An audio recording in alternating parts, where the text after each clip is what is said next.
lè yé a. Àkókò, àkókò, àkókò, àkókò, àkókò ọ̀rọ̀ náà mà ti dé o. Ará ilé èrò ọ̀nà tètè máa bọ̀. Wá gbọ́rọ̀ ìyè kó lè yé. Everything called recession will never be your portion in the name of Jesus. Àkókò, àkókò, àkókò ọ̀rọ̀ náà mà ti dé o. Ará ilé èrò But you are a liar. I will pull you down. Shall be well with you. Àdàrà fún yín.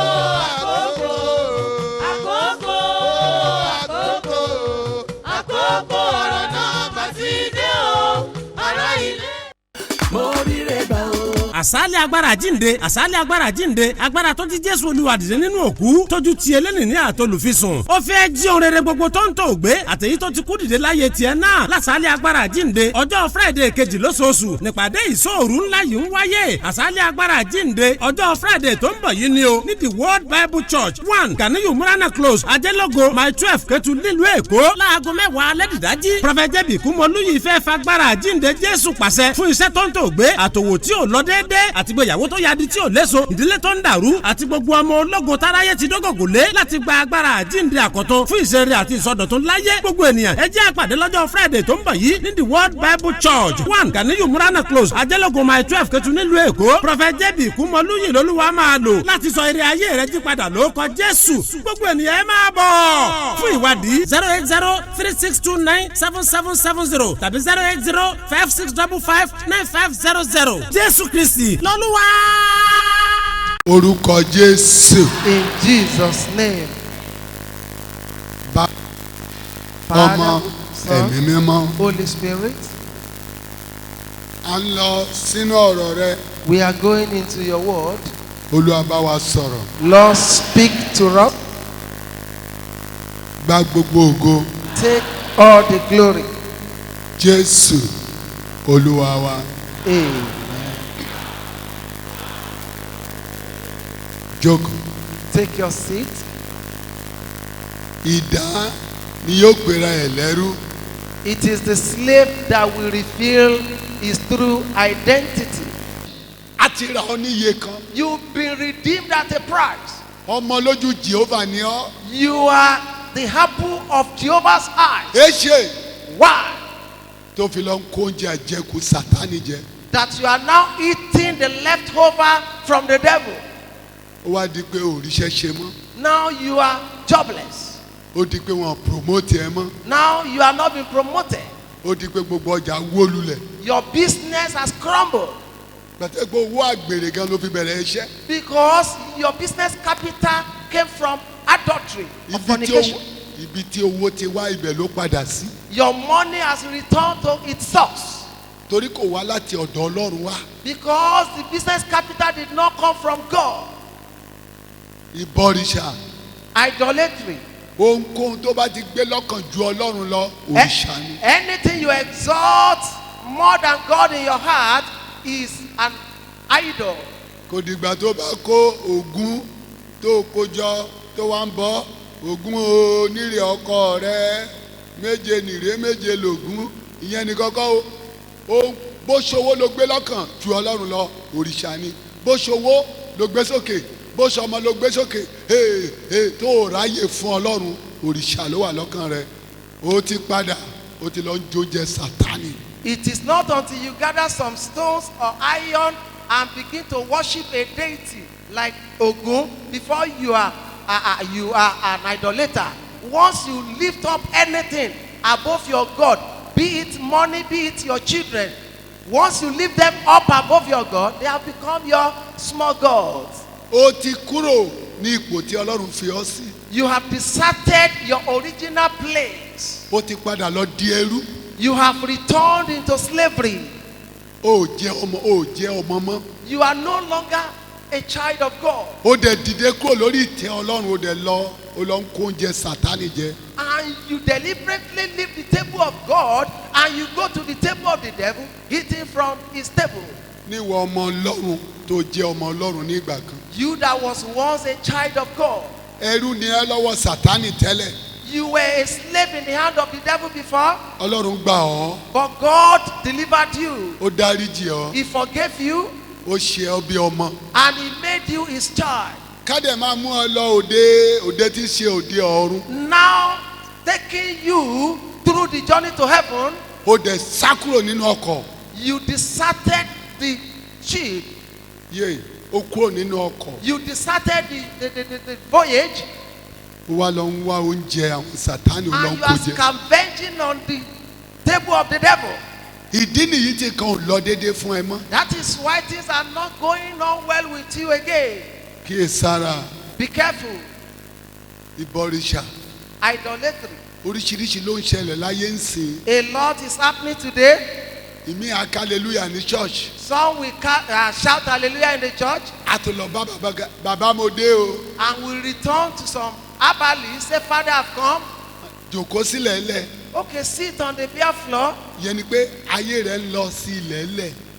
implying that your life is gradually crash landing. Babaláwo tí ó ṣoògùn fọ ilẹ̀ lẹ̀ ni ó jòkó sí. The babalawo that does that sham will sit on the floor. Èé ṣe Why? tó ń fi ànátì Ọlọ́run wọlé nínú ayé rẹ̀. Why are you dragging and dishonoring God's anointing in your life? Ṣé o fẹ́ sọ pé àdúrà kì í gbà ni? Do you want to tell us prayers are not being answered? Ọlọ́run wẹ̀ fún ẹ, ó mú ẹ lọ sóde àríyá. God washed you clean and is taking you out into a function. Ó dìde wá ló ń jó oúnjẹ Sátánì. You as a prince, a princess, you are now eating with the devil. Ohun tó máa ṣàtúnṣe láàárọ̀ ni mo sọ fún ẹ yẹn. These are the things you need to change this morning. Oṣó, Witchcraft, ẹ̀mí oṣó, the spirit of witchcraft. ẹnìkan wà ní Bíbélì wọ́n pè ní Élímà. There's someone in the Bible called Elimas. Élímà oṣó, Elimas the sorcerer. oṣó ló fi ń ṣe tiẹ̀. He was doing his things in the way of sorcery. Jẹ́ kí n sọ fún ọ, Let me tell you, gbàdúrà dáadáa kó tó wọnú ṣọ́ọ̀ṣì kankan lẹ́kọ̀ọ́ yìí. pray very well before you enter any church in this Lagos. Níbi gbogbo ni And even everywhere, àwọn èèyàn ti ń lo ẹ̀mí oṣó people are now using the spirit of sorcery láti ṣiṣẹ́ ìyanu. to perform wonders and miracles, Oúnjẹ Sátánì. eating at the table of the devil. Now tí ìwọ ò bá mọ̀, If you don't know, eléyìí náà gbóná gan-an ó gbóná okay, if you didn't know, you'll be thinking this one is hot títí tó máa tán máa sọ ẹ́ dẹrú ẹlẹ́ẹ̀kejì. till you are enslaved the second time. Kíyèsára, Be careful. ẹ̀mí oṣó, The spirit of sorcery, oúnjẹ Sátánì ni. it is the food of the devil. Tó bá ti kó jẹ, Once you swallow it, bí ayé rẹ bá lọ báyìí, maybe your life is going forward, a kàn dúró lójijì. it will stand still. Ìyẹn ni kọ́kọ́ á máa ṣe báyìí. Okay, it will stop suddenly and be shaking to and fro, forth and back. You'll be, A máa padà sẹ́yìn. you'll be regressing little by little. Dádì, Daddy, ẹ gbàdúrà fún mi. pray for me. Nǹkan ò lọ déédéé mọ́. Things are not going well. Ìyẹn kọ́ ló kàn ó. That is not the next thing. Jòkó, Yours is to sit down. irú oúnjẹ wo ni mo lọ kó jẹ What kind of food have I eaten tó sọ mí di oníṣù àkàrà kan. that has turned me into someone that is lacking? Mi ò mọ iye tó wà lọ́wọ́ ẹ báyìí tó tí ìyàwó tiẹ̀ jẹ́ ọ lójúmọ́ tó o ò ráyè fún ìyàwó o ò ráyè fọ́mọ èló ló tí ì ní o ò lówó tó Job. I don't know how much you have in your account now that is making you to puff up. Your wife cannot even get your attention anymore. I want you to know that you are not as rich as Job. O dẹ̀ di oníṣù àkàrà kan. And you became a person that is lacking. Ó kù sọ́wọ́ ẹ o. It is up to you. Ìríra Hatred, ìríra hatred. gbogbo àwọn ìwà tẹ́ kó jẹ rèé These are the food you have eaten tó sọ yín di oníṣù àkàrà alákìísà. that has made you a ragged person. Ó tó wá dáhùn wípé ìjà Another one is variance, that is fighting up and down. ìjà Variance, láàrin ìwà àtìyàwó ẹ even between you and your wife. ẹ wá yọ ẹsẹ̀ síra yín. You'll be throwing punches at each other. Kí ló le tó báyìí. Why? Why it is that bad? níwọ̀ ọmọ ọlọ́run. And you as a child of God, Fóònù ọkùnrin míì kò lè gbé fóònù ẹ lẹ̀ níṣẹ́jú kan. some men cannot leave their phone alone for 1 minute. Ó máa di káàkiri báyìí ni. He will be hiding his phone, taking it everywhere he goes. Bó ń lọ sí tọ́lẹ̀tì ó máa mú dání. Even he will take it to the toilet. Tó o bá ní skeleton in your cupboard kí ni gbogbo dáadáa wọn yẹn. If you don't have ẹ̀bọ̀lẹ́rù rẹ, why will you be doing such? Tí fóònù mi bá dún mọ́mì bá mi gbé. Even if my phone rings, I can tell my wife to pick it up for me. Gbé. Answer the phone for me. A ní èmi ni kí n gbé nǹkan mi. She will tell me, you have the call. Answer your call by yourself. Kí ni nǹkan tó ń hide? What is it you are hiding? Bíbélì wípé The Bible says, kò sóhun tí a ṣe ní kọ̀kọ̀. there is nothing done in the closet, Orí òrùlé la ti gbé gbọ́. because it shall be revealed on the house top. Kí ló ń hide mbẹ̀? Kí ló ń ṣe? Kí ló ń kó jẹ oúnjẹ What are Sátánì? you hiding? What are you gulping? Ìtumọ̀ girlfriend The meaning of girlfriend wá bá mi náwó mi. means come and spend my money for me. Ó ti pọ̀ jù. It is too much. Ìyàwó mi nìkan kò lè ná. It is not meant for only my wife. Ó ń dáwó sí kòtò ní. You are throwing your money into a dungeon. Tó bá yá After a while, iṣẹ́ tó ti ń dùn tẹ́lẹ̀ tó ń lọ. Ara máa lọlẹ̀ díẹ̀. the work and business that was going on well before will be dropping little by little. Wọ́n á kàn rí pé nǹkan ò sí lọ́wọ́ rẹ mọ́. Eventually, you run into lack. Ó ti jẹ oúnjẹ àjẹkù Sátánì. You have eaten the leftover from the devil's table. Wàá bónílé jà, wàá bọ́mọdé jà, wàá bá gbà jà. You quarrel with this, you quarrel with that, you quarrel with the old and the young. Láńlọ́ọ̀dù wàá bá jà. You quarrel with your landlord. Láàárín ẹgbẹ́ yín ẹ bára yín jà. Even among your friends, you quarrel. Ẹ̀yin ò mọ̀ pé oúnjẹ Sátánì ló kó jẹ. Don't you know you are gulping the food of the devil? Bí ẹyẹ ẹnìkan bá torí ẹ kúrò ní church, If a single fellow should leave the church because of you, ẹ̀jẹ̀ rẹ̀ yóò wà lórí ẹ. the blood of such will be required from you. Nítorí ìjà tó jà Because of that fight, tí aláìgbàgbọ́ gbọ́, and an unbeliever heard, tí ọmọ ìjọ gbọ́, a church member heard, torí tiẹ̀ wọ́n á dẹ̀ kó nu gúrúùpù yẹn. and because of that they left your group. A ó béèrè ẹ̀jẹ̀ ẹ̀ lórí ẹ ní ọjọ́ Their ìdájọ́. blood shall be required from you on the day of judgment. Ó wà nínú Bíbélì. It is in the Bible. Jésù wípé Jesus says, àwọn tó bá mi kójọ ni mo mọ̀. I recognize those who gather with me. Mi ò mọ àwọn tó bá mi túká. I do not recognize those who scatter.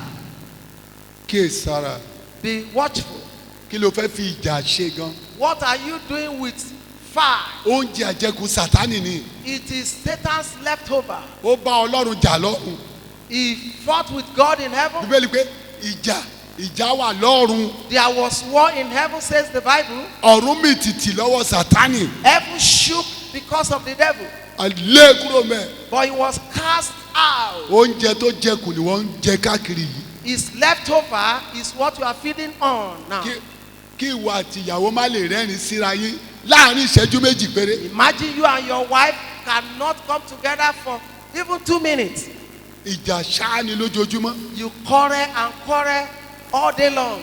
Oúnjẹ Sátánì ló kó jẹ. You are gulping and eating the food of the devil. Jẹ́ kí n sọ fún ọ. Let me tell you, O ò lè rí ìyàwó tí ó please ẹ títí Jésù ó fi dé. you cannot find a woman that will please you 100% till the coming of the Lord. Kò dẹ̀ sí ọkọ tí ó tẹ́ Ọlọ́run tó fi kú. And there is no husband that will satisfy you 100% till you die. Kí nìdí? Why? A ti fara gba ọgbẹ́ nínú ọgbà Édẹ́nì. We've been macheted in the Garden of Eden, Inú bí Ọlọ́run. and God was angry. Adam, Adam, kí ni mo ní kẹ́ má ṣe? what did I ask you not to do? Ẹ ṣe You have done that. ìdájọ́ mi rèé. This is my judgment. Sórí ìwọ ọkùnrin yẹn. You, this man, Oògùn ojú ẹ̀ ló ti máa jẹ. you will eat through the sweat of your face. Sórí ìwọ tẹnu ẹ mú bérebére. And you, woman, Ìwọ yìí. you, Ìlóyún rẹ your conception nínú wàhálà ló ti máa ṣe. will be so painful and sorrowful. obìnrin wo ló ń bímọ lónìí tí ò ní wàhálà. Who is that woman that will be pregnant and deliver a baby without passing through pains today? ìwọ ejò You serpent, ò ní nàró báyìí mọ́. you will never walk straight, àyà rẹ yóò wà nílẹ̀. but you will walk on your belly erùpẹ̀ ilẹ̀ ló máa ṣàjẹ́. and you'll be feeding on the dust of the head. ó tán That was the judgment. ó tán That was the judgment. ibi tá a ti fara gba ọgbẹ́ rèé. That was where we got our wound from. ṣùgbọ́n ńgbà tá a ti rí i pé òtítọ́ ni a ti fara gba ọgbẹ́. But after acknowledging our wound, nítorí wàá kó ẹkùn ni pé mi ò ní padà lọ kó oúnjẹ yìí jẹ mọ́. the next is that you will never return to your vomit. ó yẹ kẹlẹ nínú ilé kẹjọ sọ̀rọ̀ bí ẹ ṣe bá yí ọmọ ṣe máa tẹ̀síwájú kò sí bí ẹ ṣe ríṣẹ́ ṣe kò sí ìjà náà ni gbé síbí gbé sáwọn gbé kìnìkan àwọn ogun ọ̀run tọ́lọ̀ ń yàn àdẹ páàkì ẹrù ẹ̀ wọ́n á jáde nínú ilé ilé di ilé Sátánì. Instead of living amicably, harmoniously in your home, you are scattering things all over. The wife doesn't agree with the husband and vice versa. And before you know it, the host of the works of darkness, they come and cohabit with you. ìlara Envy. aṣọ tẹ́nikẹ́ni bá wọ̀ ò ní láti ṣe ìlara ẹ̀. Whatever cloth your neighbor wears, please don't envy him or her. tó bá rẹ́ni tó ra mọ́tò báyọ̀ If you see someone having a car, enjoy with such. ó ṣe kọ́lé báyọ̀ ilé. He just built his house, rejoice with him. kí ló kọ́ tó ló ń What has kọ́lé he bought and what has he built? kí ló kọ́ tó ló ń kọ́lé. What has he built and is bragging? ìran Sanbalati àti Tòbáyà kò tán láyé.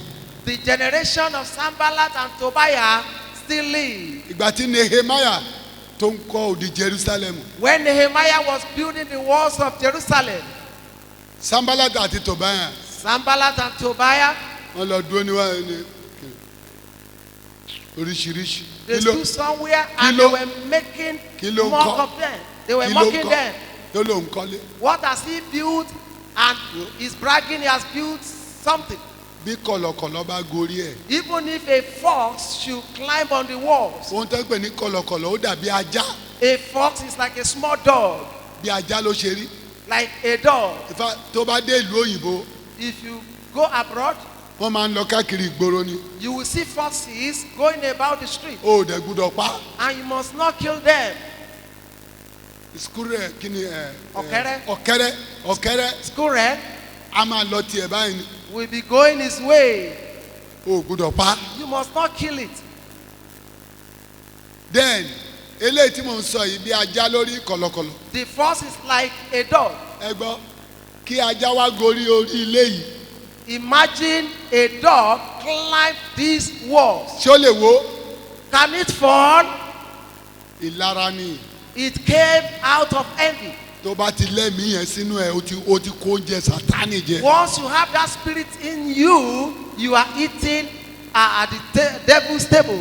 wàá padà sílẹ̀ o You will be relegated sooner or later. tètè wá bó ṣe yọ dànù.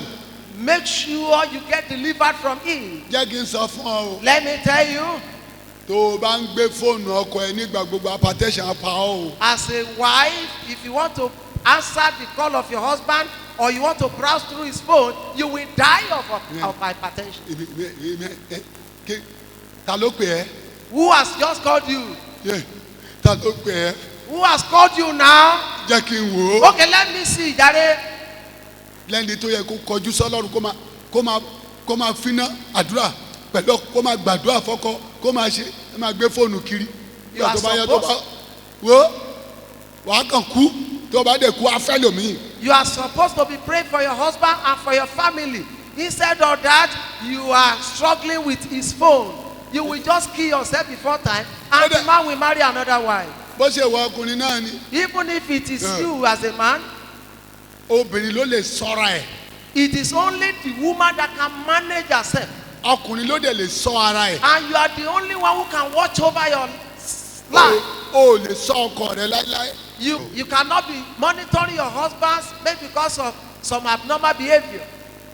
kò ṣeé ṣe. It is impossible. Àdúrà ló máa múra sí. You can only do that in prayer. Kó fi lé Ọlọ́run lọ́wọ́. Commit him to God Kó tó di pé ilé túká. before you scatter your hope. Sátánì Satan ó ń búramúramù. is roaring about, Ó wọ ẹni tí ó bàjẹ́. seeking who to devour, Àárín ọkọ àtìyàwó ló ti ń ṣiṣẹ́ lọ́wọ́lọ́wọ́ báyìí. and is really doing this between husband and wife today Láti mú wọn lọ sí ìjọba tiẹ̀. to take them to his own kingdom, Kí ọkọ kó wà lọ́tọ̀. so that the wife will be apart Ìyàwó wà lọ́tọ̀. and the husband apart. Ó tán. That is his Ohun tí ministry. èṣù ń ṣe lọ́wọ́lọ́wọ́ báyìí. That is his ministry now. A wá mú ayé àwọn ọmọ àfipòlù lọ àpò ayé wọn He mọ́lẹ̀. will now bastardize the lives of the children. Kíyèsára o. Be watchful. Oúnjẹ Sátánì ò gbọdọ̀ jẹ́. You must not eat at the devil's table. Ìbínú. Anger, Ìbínú. anger. Ó ti kó sí ẹlòmíì lórí. This has really possessed so many. Ìmí àmú tẹlifíṣàn ọkọ ẹ̀ á lù mọ́lẹ̀. Some women will carry their husband's TV and smash it on the ground. Ọkọ akáṣọ ìyàwó adẹ̀múṣáná pim àjòdà. And you see husband setting the cloth of the wife on fire. Oúnjẹ Sátánì tẹ́ kó jẹ yìí. This Satan's food you are gulping Á mú yín padà sẹ́yìn nínú ohun rere o. will regress you from good things. Mo ti parí ìjà lónírúurú àìmọye. I've settled a lot of cases, Àwọn tí ò tiẹ̀ ń sọmọ ìjọ àtàwọn ọmọ ìjọ. both non-members and members. Ìkan dé ó bá ìyàwó ẹ̀ jà ó ṣe ó dẹ̀ kó gbogbo aṣọ ìyàwó ẹ̀ ó kó àti bàtà àti gbogbo ẹ̀ ó kó jọ ó mú ó da petrol sí ó jó dànù. There was one that quarreled with his, and he now gathered all she had as in clothing and shoes and set it on fire. Ọjọ́ tí ìjà parí The day they settled their issue, ìyàwó fẹ́ lọ síbi ìgbéyàwó ìdílé ọkọ ẹ̀ the wife wanted to attend a family wedding. kò sáṣọ tí ó wọ̀ lọ. There was no cloth to wear. Ìjẹ́jẹ́ mọ̀ pé ọkọ yìí náà ló tún wá ń rà padà níkọ̀ọ̀kan ẹjọ́ ẹ ṣé o aṣọ tẹ́ rà rèé. Can you imagine that it was this same husband that was buying the cloth in replacement? Ìyàwó ni ẹ ṣé o Thank you. mi ò lè lọ síbi ìgbéyàwó o. I cannot attend the wedding.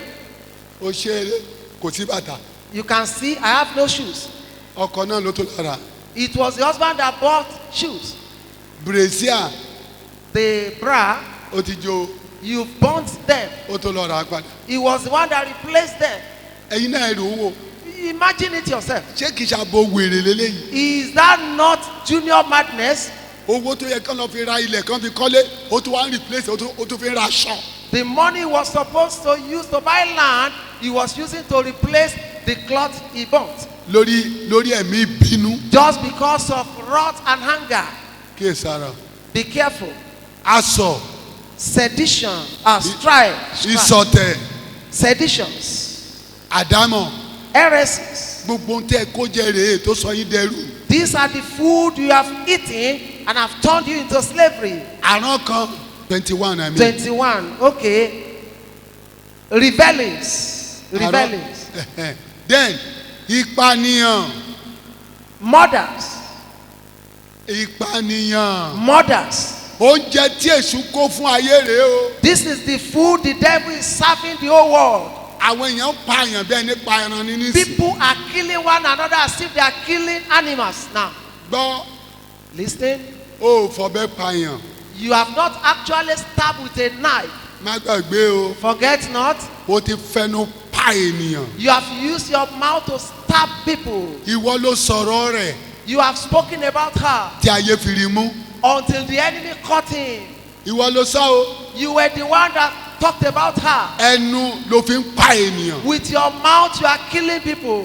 Oúnjẹ Sátánì ló kó jẹ. You have eaten the devil's food. Má gbàgbé o. Forget not. Kò sóhun tó ní ìbẹ̀rẹ̀ tí kì í ní òpin. There is nothing that has a beginning that will not have an ending. Ìwọ abánijẹ́ You slanders tí a kò bà ọ́ jẹ́. that has not been slandered.